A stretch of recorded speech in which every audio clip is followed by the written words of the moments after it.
काय आहे का विशेष? ओके राऊत साहेब, सध्या म्हणजे बहुचर्चित आहे कल्याण डोंबिवली महानगरपालिका आणि तिकडचा सत्ता स्थापनेचा एकूण खेळ.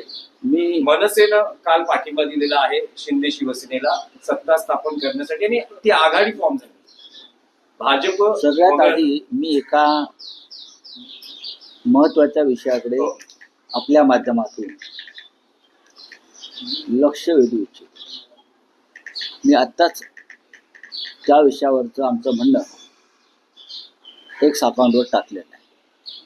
आत्ताच शंकराचार्य ज्योतिषपीठाचे शंकराचार्य स्वामी अविमुक्तेश्वरानंद यांना ज्या पद्धतीनं त्यांच्यावर उत्तर प्रदेशमध्ये काशी प्रयागराज भागामध्ये हिंदुत्ववादी योगी सरकारनं त्यांना स्नानाला जाण्यापासून रोखलं आणि त्यांच्यावरती पोलिसांकडून निर्घृण लाठीमार झाला. ते उपोषणाला बसले. आंदोलन शंकराचार्य हिंदुत्ववाद्यांचे हे आंदोलन करतायत. कोणाविरुद्ध? तर हिंदुत्ववादी सरकारविरुद्ध, मग ते केंद्रातलं असेल किंवा राज्यातलं असेल. स्वामी मुक्तेश्वरानंद त्यांच्या अंगावर सुद्धा भगवी वस्त्र आहेत हिंदुत्वाची आणि योगींच्या अंगावर सुद्धा तीच वस्त्र आहे. आणि प्रधानमंत्री मोदी सुद्धा अधूनमधून निवडणूक काळामध्ये अशा प्रकारची रंगरंगोटी करून हिंदुत्वाच्या नावावर मतदान करतात. पण शंकराचार्यांवर भर रस्त्यामध्ये हल्ला झाला. मला एवढंच म्हणायचं, महाराष्ट्रामध्ये काही काळापूर्वी स्वामी मुक्तेश्वरानंद जेव्हा आले, नक्कीच मातोश्री तिथे आले होते, पण त्यांना मुख्यमंत्री शिंदे असताना त्यांना स्टेट गेस्ट, राज्य अतिथीचा दर्जा दिला. राज्य अतिथी ही फार महत्वाची गोष्ट आहे. ती शक्यतो परदेशी पाहुण्यांना दिली जाते किंवा प्रमुख जे लोक असतात त्यांना राज्य अतिथीचा दर्जा दिला. त्यांना वर्षा बंगल्यावर बोलवलं. वर्षा बंगल्यावर त्यांची पूजा केली, चरण धुतले त्यांचे. शिंद्यांनी बरंच काय केलं. शिंद्यांनी त्यांच्याकडनं बरंच काही, हेच कसे बाळासाहेब ठाकरेंचे वारसदार आहेत वगैरे वगैरे वगैरे असं वदवून घेतलं. पण आज त्याच शंकराचार्यांवरती तुमचेच पोलीस निर्घृण हल्ला करतायत, मारतायत. अशा वेळेला हिंदुत्ववादी एकनाथ शिंदे आपल्या गुरुवर हल्ला होत असताना गप्प बसले. गुरुच आहेत ना त्यांचे ते हिंदुत्ववादी. शंकराचार्यांवरती हल्ला असताना एकनाथ शिंदे गप्प बसलेले. हिंमत नाही साधा निषेध करण्याची की माझ्या गुरुवरती हल्ला होतो आहे, ज्यांना मी राज्य अतिथीचा दर्जा दिला होता या राज्यात मुख्यमंत्री असताना, ज्यांचं चरणाचं तीर्थ मी प्राशन केलेलं आहे वर्षा बंगल्यावर, आणि प्रदीर्घ काळ मुख्यमंत्री राहावे म्हणून त्यांचे आशीर्वाद मी घेतलेले आहे.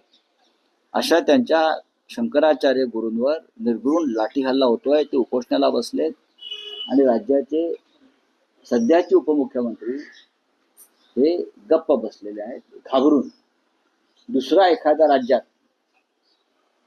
अशा प्रकारची घटना घडली असती तर शिंदेच काय, भारतीय जनता पक्ष सुद्धा तडा तडा तडा तडा तापलेला तव्यावरचा वाटाणा उडतो ना, तसे तापलेला तव्यावरच्या वाटाण्यासारखे तडा तडा उडले असते. हे फक्त मी समस्त अंधभक्तांच्या, ढोंगी हिंदुत्ववादी शिंद्यांसारखे त्यांच्या निदर्शनास आणून देत आहे. पण आता तुम्ही हा जो विषय मांडला, शिवसेना उद्धव बाळासाहेब ठाकरे पक्षाचा प्रतिनिधी स्वतः तिथे जाऊन स्वामींची भेट घेऊन त्यांना पाठिंबा देण्यासंदर्भात काही विचार करा. आम्ही त्याच्यावर त्याचा विचार करू. पण मी हे ढोंग उघडकीस आणलेलं आहे. आम्ही हे ढोंग समोर आणलंय. ज्यांना तुम्ही मुख्यमंत्री असताना राज्य अतिथीचा दर्जा दिला, ज्यांच्या पायाशी बसलात, पाय धुतले, त्यांच्यावरती हल्ला झाला, ते जखमी झाले. अनेक साधू संतांवर हल्ला झालेला आहे. अनेक साधू संत अत्यवस्थ आहेत इस्पितळामध्ये. हे तर मुलायम सिंग यादव यांच्या वरची कारवाई आहे. अयोध्या आंदोलनामध्ये मुलायम सिंग यादव यांनी साधूंवरती गोळीबार केला म्हणून तुम्ही त्यांना अजून माफ केलेलं नाही. पालघरमध्ये साधू हत्याकांड घडलं ते तुम्ही अद्याप विसरलेला नाही. साधू हत्याकांड घडलं ते अद्याप विसरलेलं नाही. पण त्या साधूंचे शंकराचार्य, सगळ्यांचे शंकराचार्य, त्यांच्यावरती हल्ला होतोय आणि तुम्ही गप्पा बसलेला आहात. नाही, पण पुन्हा तोच प्रश्न की शिवसेना उद्धव बाळासाहेब ठाकरे या घटनेचा आणि योगी आदित्यनाथ यांचा निषेध करते. केलेला आहे निषेध करावाच लागेल. निषेध का करू नये?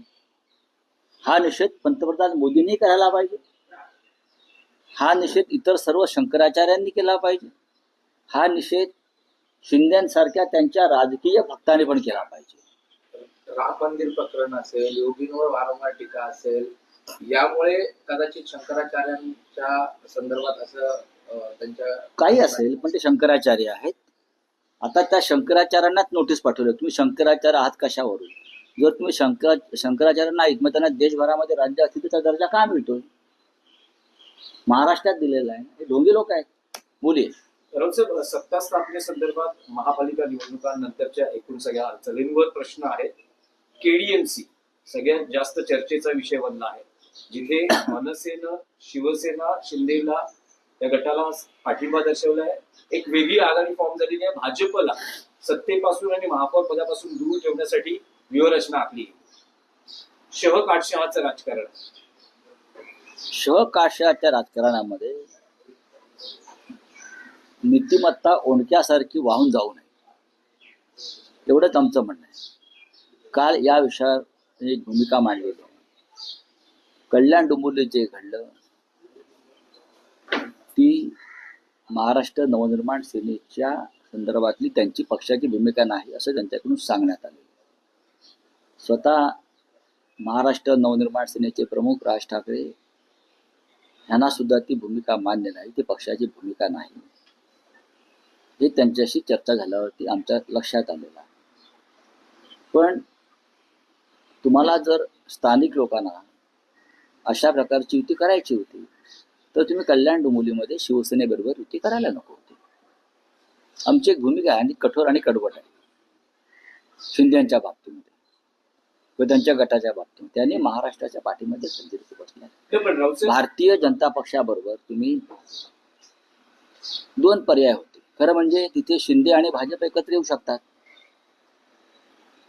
तिथे तुम्ही एक पाहिलं असेल की महायुती म्हणून ते लढले असं वाटतंय मला माहित नाही. तिथे शिंदे आणि भाजप महायुती म्हणून एकत्र येऊन सरकार बनवू शकतात त्यांचे जे काय ते. इतरांना त्याच्यामध्ये घुसायचं कारण नव्हतं, हे माझं मत आहे. अर्थात त्यांनी तो निर्णय घेतलेला आहे. कोणत्या पातळीवर घेतला आहे ते त्यांनी सांगितलेलं आहे. त्याच्यावरती आता आम्ही याच्यावरती चर्चा न करता आम्ही अंतर्गत चर्चा करू. राजू पाटील यांनी सांगितलं, राज ठाकरेंना ही भूमिका मान्य असल्याचं त्यांनी सांगितलं आणि त्यांना सांगूनच हे सगळं झालं. राज ठाकरेंनी त्यांच्या निर्णयाचा फेरविचार करावा आणि आघाडी किंवा त्या गटात सहभागी होण्याचा जो निर्णय आहे तो मागे घ्यावा असं आवाहन तुम्ही करता का? नाही. जेव्हा त्यांच्या पक्षातर्फे सांगण्यात येतं की हा स्थानिक पातळीवरती घेतलेला निर्णय आहे आणि आम्हाला या निर्णयाची आम्हाला कल्पना नाही, हे जेव्हा कोणी सांगतं तेव्हा आम्ही त्यांच्याशी अंतर्गत चर्चा करू. तुमच्या पक्षाचे नगरसेवकांनी देखील प्रस्ताव आलेला असल्याचं मीडिया समोर सांगितलेलं आहे. पक्षश्रेष्ठींना भेटही झालेली आहे. त्या संदर्भात नेमका काय प्रस्ताव आलेला आहे आणि काय तुमच्याकडनं निर्णय झालेला आहे? नाही, आमच्याकडून काही निर्णय झाला नाही. आम्ही अशा प्रस्तावांना केराची टोपली दाखवतो अनेकदा. भारतीय जनता पक्षाबरोबर काही ठिकाणी म्हणजे जिथे अत्यंत अस्थिरता आहे आणि स्टेबिलिटी आहे तिथे आम्ही शिंद्यांबरोबर कदापि जाणार नाही. इथं जर काही पर्याय उपलब्ध असतील तर त्या संदर्भात पक्षप्रमुख निर्णय घेतील, पण परस्पर कोणी निर्णय घेणार नाही. रावसाहेब, दोन प्रश्न आहेत. तुम्ही म्हणतात की राज ठाकरेंना या निर्णयाची कल्पना नव्हती, स्थानिक पातळीवर हा निर्णय झाला, पण जी माहिती मिळते आहे ही सत्ता स्थापन किंवा ही आघाडी होण्याआधी मुंबईतच डॉक्टर श्रीकांत शिंदे यांच्याबरोबर मनसे नेत्यांच्या 2 बैठका पार पडल्या. ज्या बैठकीत राजू पाटील, संदीप देशपांडे असे पक्षाचे नेते उपस्थित होते. राज ठाकरे यांना याची पूर्ण कल्पना होती की नेमकं स्थानिक स्तरावर होतंय काय. तर असं कसं म्हणता येईल की राज ही ठाकरेंना- माहिती सन्मान्य उद्धव ठाकरे यांच्याकडे सुद्धा होती. तुम्ही जे सांगताय हा. ही जी माहिती शिवसेना पक्षप्रमुख उद्धव ठाकरे यांनाही होती. पण ते अत्यंत, तुम्हाला माहिती आहे त्यांचा स्वभाव, त्यांनी या संदर्भात मलाही ही माहिती दिली की असं असं घडत आहे, असं असं घडत चाललेलं आहे. हे पहिल्या दिवसापासून उद्धव ठाकरे साहेबांकडे याची पूर्ण माहिती होती आणि आता ही काय चाललंय पडद्यामागे त्याची खडानखडा माहिती आहे. पण मग तेच म्हणतोय की राज ठाकरे म्हणतात की तो स्थानिक स्तरावरचा निर्णय आहे, मला या बाबतीत कल्पना नव्हती. तर मग हा निर्णय आता बदलला जाऊ शकतो का? नाही, आता बघा, त्यांचा एक स्वतंत्र पक्ष आहे. ज्या प्रकारचं समाज माध्यमातून, वृत्तपत्रातून संशयाचं वातावरण निर्माण झालेलं आहे किंवा लोकांच्या मनामध्ये शिंदेविरुद्धचा जो राग आहे मराठी माणसाचा, तो पाहिल्यावरती लक्षात येईल की अशा प्रकारची कोणती युती मराठी माणूस मान्य करत नाही. म्हणून मुंबईमध्ये आम्हाला यश का मिळालं? शिंदेना धडा शिकवायचा, गद्दारांना धडा शिकवायचा, म्हणून मुंबईमध्ये यश मिळालं मोठ्या प्रमाणात. त्यासाठी ठाकरे बंधू एकत्र आले भाजप आणि शिंदेचा पराभव करण्यासाठी. आता मला असं सांगण्यात आलं की काही ठिकाणी शिवसेनेने सुद्धा अशा युत्या केलेल्या आहेत. मला तसं दिसत नाही. कणकवलीमध्ये एक आघाडी स्थापन झाली होती, पण ती निवडणुकीपूर्वी, आणि त्यात सर्व पक्षीय होते. बरोबर ना मी म्हणतोय ते? शिंदेबरोबर युती नाही आहे. एक सर्व पक्षीय आघाडी एका लहानशा नगरपंचायतीसाठी निर्माण झाली, त्याच्यामध्ये शिवसेना सामील झाली. शिंदेबरोबर निवडणुकीनंतर जर कुठे युती केली असेल तर ते मला दुर्बीण घेऊन शोधावं लागेल. नाही, पण राऊतसाहेब त्यात एक असं आहे की काल कल्याण डोंबिवलीचे शिवसेना उद्धव बाळासाहेब ठाकरे पक्षाचे नगरसेवक 7 नगरसेवक उद्धव ठाकरेंना भेटतात, चर्चा करतात. त्यानंतर मातोश्रीच्या दरवाजावर उमेश बोरगावकर जे कल्याण डोंबिवलीचे तुमचे गटनेते ते अशी प्रतिक्रिया देतात की कोणता प्रस्ताव जर आम्हाला आला तर आम्ही त्याचा विचार करू, अगदी मग तो भाजपचा असेल किंवा शिंदे शिवसेनेचा असेल, तर प्रस्ताव आल्यास आम्ही विचार करू, असं ते म्हणतात. आणि बघा, शेवटी निर्णय हा मातोश्रीवरून घेतला जाईल आणि असा कोणताही निर्णय घेतला जाणार नाही ज्याच्यामुळे मराठी माणसाच्या भावना दुखावल्या जातात. एवढंच मी सांगतो. पण काल जो केडीएमसी मध्ये मनसेनं निर्णय घेतला आहे, उद्धव ठाकरेंना या निर्णयानंतर काय वाटलं, त्यांची प्रतिक्रिया काय किंवा भावना काय होती? त्यांना विचारा. मी त्यांना सांगतो, पत्रकारांना बोलवा, त्यांच्या मनातल्या काही शंका आहे त्याची उत्तर आपण द्यायला पाहिजे आणि ते नक्की बोलतील. त्यांना बघा, जर हा निर्णय महाराष्ट्र नवनिर्माण सेनेच्या प्रमुखांना पसंत नाही असं ते म्हणतायत, मग उद्धव ठाकरेंना पसंत असेल का? म्हणून मी तुम्हाला वारंवार विचारतो आहे की जर राज ठाकरेंना हा निर्णय पसंत नाही, मान्य नाही, कल्पना नव्हती, तर हा निर्णय बदलावा, त्याचा फेरविचार व्हावा असं आवाहन त्यांना का केलं नाही, आम्ही करणार नाही. मी परत सांगतोय की राज ठाकरे हे एक स्वतंत्र नेते आहेत. त्यांच्या पक्षाचा तो अंतर्गत विषय आहे. हे जरी खरं असलं तरी ह्या निर्णयामुळे ज्याने घेतलाय तो खालच्या स्तरावर त्यांची राजकारणातली विश्वासार्हता पूर्णपणे संपली आहे. ज्या कोणी घेतला असेल कुठल्याही पातळीवर त्यांची राजकारणातली विश्वासार्हता, मराठी माणसाच्या मनात जो विश्वास निर्माण झाला होता तो पूर्णपणे संपलेला आहे. नाही, मला राज ठाकरे कोणाच्या दबावाखाली जाणारे नेते नाही.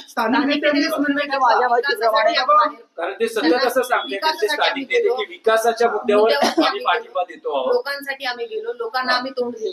बघा, विकास आहे ना, विकास हा एक भोंदू आणि ढोंगी शब्द आहे.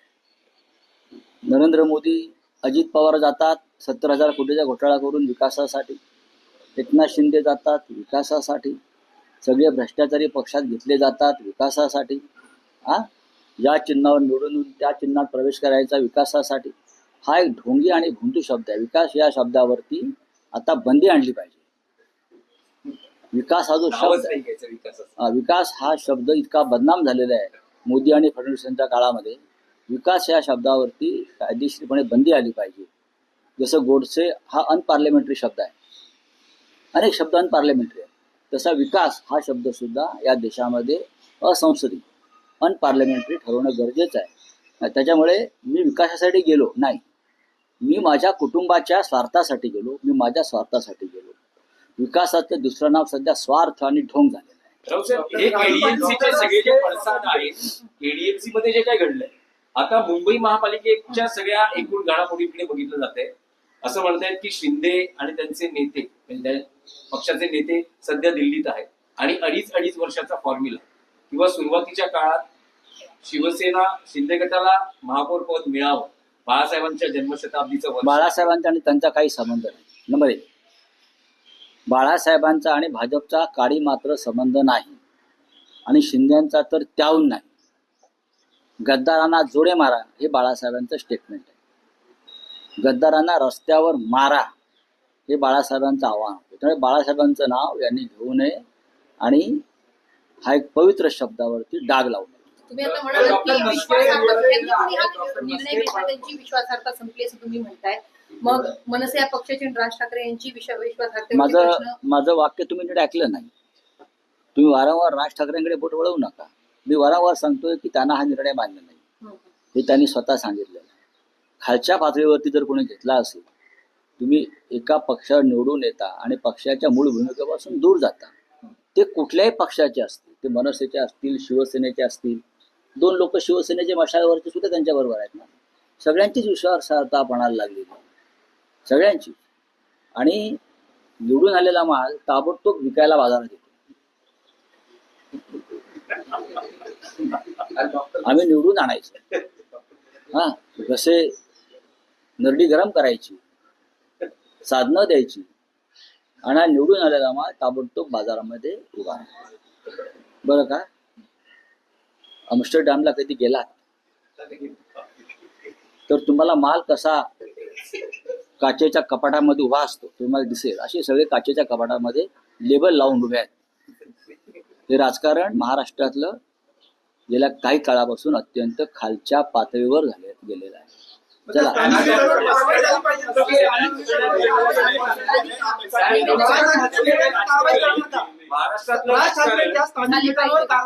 तुम्ही हा प्रश्न राजसाहेबांना विचारायला पाहिजे ना. तुम्ही मागणी करा. नाही, कशाला आम्ही मागणी करायची? राजसाहेबांचा विषय आहे, राजसाहेब पाहतील, राजसाहेब सक्षम आहे. डॉक्टर म्हस्के काल परत शिंदे गटात गेल्या अशी काल बातम्या आल्या, मात्र मिलिंद नार्वेकरांची रात्री भेट घेतली. आज काल रात्रीच माननीय उद्धव साहेबांनी सांगितलं की त्या ज्या डॉक्टर म्हस्के आहेत त्या आज उद्याकडे आमच्या गटामध्ये रजिस्ट्रेशन करतील. आज सकाळीच त्या आमचे सचिव मिलिंद नार्वेकर यांच्या निवासस्थानी होत्या. त्यांना कोणीही पळवून नेलेलं नाही, त्यांना कोणी किडनॅप केलेलं नाही. काही व्यक्तिगत कारणामुळे त्या काल पोहोचू शकल्या.